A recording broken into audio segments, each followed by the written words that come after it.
Hello, ನಮಸ್ಕಾರ ಎಲ್ಲರಿಗೂ. ಇಂದು ನಾವು ಗುಣಿತಾಕ್ಷರಗಳು ಮತ್ತು ಸಂಯುಕ್ತಾಕ್ಷರಗಳ ಬಗ್ಗೆ ತಿಳಿದುಕೊಳ್ಳೋಣ. ಗುಣಿತಾಕ್ಷರಗಳು ವ್ಯಂಜನಗಳಿಗೆ ಸ್ವರಗಳು ಸೇರಿ ಆಗುವ ಅಕ್ಷರಗಳನ್ನೇ ಗುಣಿತಾಕ್ಷರಗಳು ಎನ್ನುತ್ತೇವೆ. ಉದಾಹರಣೆಗೆ ಕ ಪ್ಲಸ್ ಅ ಸೇರಿ ಕ ಎಂದಾಗಿದೆ. ಚ ಇದು ವ್ಯಂಜನ, ಆ ಇದು ಸ್ವರ, ಇದು ಚ ಆಗಿದೆ. ಟ ಪ್ಲಸ್ ಇ ಟಿ ಆಗಿದೆ. ತ ಪ್ಲಸ್ ಇ ತಿ ಆಗಿದೆ. ಸೊ ಇಲ್ಲಿ ನೋಡಬಹುದು, ಈ ವ್ಯಂಜನಗಳಿಗೆ ಸ್ವರಗಳು ಸೇರಿ ಆಗುವುದೇ ಗುಣಿತಾಕ್ಷರಗಳು. ನಿಮ್ಗೀಗಾಗ್ಲೇ ಈ ಕಾಗುಣಿತಾಕ್ಷರದ ಚಾರ್ಟ್ ಅನ್ನ ನೋಡಿದಾಗ ಗೊತ್ತಾಗುತ್ತೆ ಗುಣಿತಾಕ್ಷರ ಅಂದ್ರೆ ಏನೂ ಅಲ್ಲ, ನಾವು ಈಗಾಗಲೇ ಕಲ್ತಿರುವಂತಹ ಕಾಗುಣಿತಾಕ್ಷರಗಳು. ಸಂಯುಕ್ತಾಕ್ಷರಗಳು ಒಂದಕ್ಕಿಂತ ಹೆಚ್ಚು ವ್ಯಂಜನಗಳು ಸೇರಿ ಆಗುವ ರೂಪಗಳೇ ಸಂಯುಕ್ತಾಕ್ಷರಗಳು. ಸಂಯುಕ್ತಾಕ್ಷರಗಳಲ್ಲಿ ಎರಡು ವಿಧ.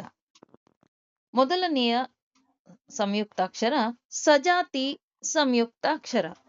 ಒಂದು ವ್ಯಂಜನಕ್ಕೆ ಅದೇ ವ್ಯಂಜನ ಸೇರಿ ಆಗುವ ರೂಪಗಳೇ ಸಜಾತಿ ಸಂಯುಕ್ತಾಕ್ಷರಗಳು. ಉದಾಹರಣೆಗೆ ಅಣ್ಣ, ಇಲ್ಲಿ ನಾಗೆ ಅದೇ ಜಾತಿಯ ಒತ್ತಕ್ಷರ ಬಂದಿರೋದನ್ನ ನೋಡಬಹುದು.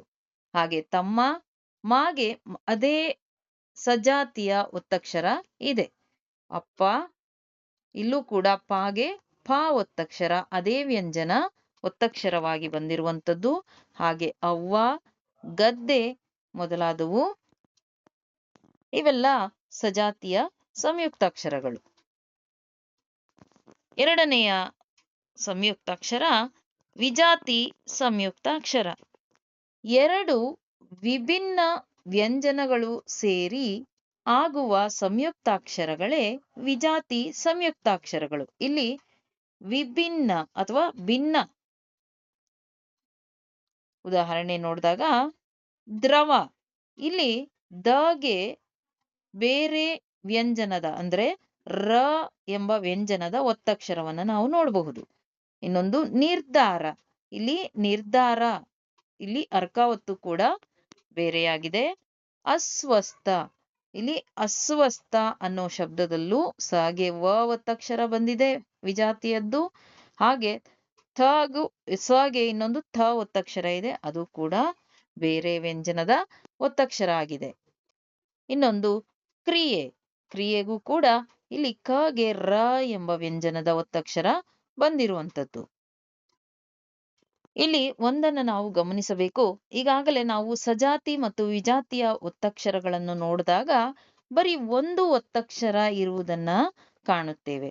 ಆದರೆ ಒಂದಕ್ಕಿಂತ ಹೆಚ್ಚು ಒತ್ತಕ್ಷರಗಳು ಕೂಡ ಇಲ್ಲಿ ಬರಬಹುದು.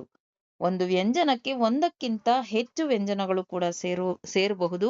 ಉದಾಹರಣೆಗೆ ಸ್ವಾತಂತ್ರ್ಯ, ಇಲ್ಲಿ ಸ್ವಾತಂತ್ರ್ಯ ಅನ್ನೋ ಶಬ್ದದಲ್ಲಿ ಇದು ಪದದಲ್ಲಿ ಲಾಸ್ಟ್ ತಗೆ ಒಂದು ರ ಒತ್ತಕ್ಷರ ಇದೆ ಮತ್ತೆ ಯ ಒತ್ತಕ್ಷರ ಇರೋದನ್ನ ಕಾಣ್ತೀವಿ. ಹಾಗೆ ಇಲ್ಲಿ ಉತ್ಪ್ರೇಕ್ಷೆ, ಇಲ್ಲಿ ಉತ್ಪ್ರೇಕ್ಷೆ ಅನ್ನೋದಕ್ಕೂ ತಗೆ ಪ ಮತ್ತೆ ರ ಎರಡೂ ಒತ್ತಕ್ಷರಗಳು ಒಂದೇ ಅಕ್ಷರಕ್ಕೆ ವ್ಯಂಜನಕ್ಕೆ ಬಂದಿರುವಂಥದ್ದು. ಹಾಗೆ ನಿಷ್ಕ್ರಮಣ, ಇಲ್ಲಿ ನಿಷ್ಕ್ರಮಣ ಅನ್ನುವಂತ ಪದದಲ್ಲೂ ಹ ಮತ್ತೆ ರ ಎರಡೂ ಒತ್ತಕ್ಷರಗಳು ಸೇರಿರೋದು. ಹಾಗೆ ಸ್ವಾಸ್ಥ್ಯ, ಇಲ್ಲಿ ಸ್ವಾಸ್ಥ್ಯ ಸಗೆ ತ ಮತ್ತೆ ಯ ಎರಡೂ ಒಟ್ಟೊಟ್ಟಿಗೆ ಬಂದಿರುವಂತಹ ಒಂದು ಒತ್ತಕ್ಷರ. ಹಾಗೆ ಸತ್ಪ್ರಜೆ, ಇಲ್ಲೂ ತಗೆ ಪ ಮತ್ತೆ ರ ಎರಡೂ ಸೇರಿ ಒಂದೇ ವ್ಯಂಜನಕ್ಕೆ ಒತ್ತಕ್ಷರ ಆಗಿರುವುದನ್ನ ನಾವು ಕಾಣಬಹುದು. ತುಂಬಾ ಈಸಿಯಾಗಿ ಗುಣಿತಾಕ್ಷರಗಳು ಮತ್ತು ಸಂಯುಕ್ತಾಕ್ಷರಗಳನ್ನ ಎಲ್ಲರೂ ಕಲಿತು ಪರೀಕ್ಷೆಯಲ್ಲಿ ಯಾವುದೇ ಅಡೆತಡೆ ಇಲ್ಲದೆ ಅಭ್ಯಾಸ ಮಾಡ್ತಾ ನೀವು ಬರೆಯಬಹುದು. ನನ್ನ ಸಣ್ಣ ಪ್ರಯತ್ನ ನಿಮ್ಗೆ ಇಷ್ಟ ಆಗಿದ್ರೆ ಸಬ್ಸ್ಕ್ರೈಬ್ ಮಾಡಿ, ಲೈಕ್ ಮಾಡಿ, ಶೇರ್ ಮಾಡಿ. Thank you.